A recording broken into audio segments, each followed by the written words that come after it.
Нийслэлийн авто замын газраас автомашины хөдөлгөөн болон явган зорчигч ихтэй газруудад гүүрэн гарц барихад төлөвлөд байгаа.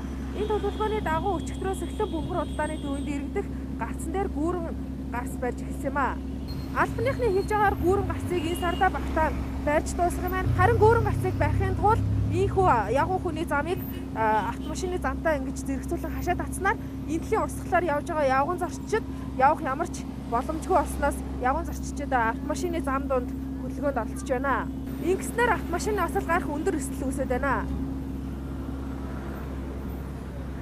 Харин ингэж хөөхөд шуухад хөгшдөг.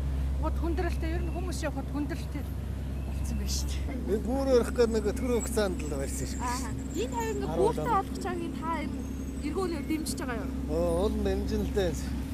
Зүгээр гарч явал хэрэгтэй шүү. Одоо ингээл хүмүүс чигээр машин дарилцах гэж гүйж идэв шүү. Тэгээд дээгүүр нь гүйж явал хэрэгтэй л байна. Энэ нөгөө явгууны замгүй болсон их чинь яг ингээд автомашины замаар явж штэ. Ингээд хэцүү. Энийг гарч хүмүүс зөөрөх хэцүү.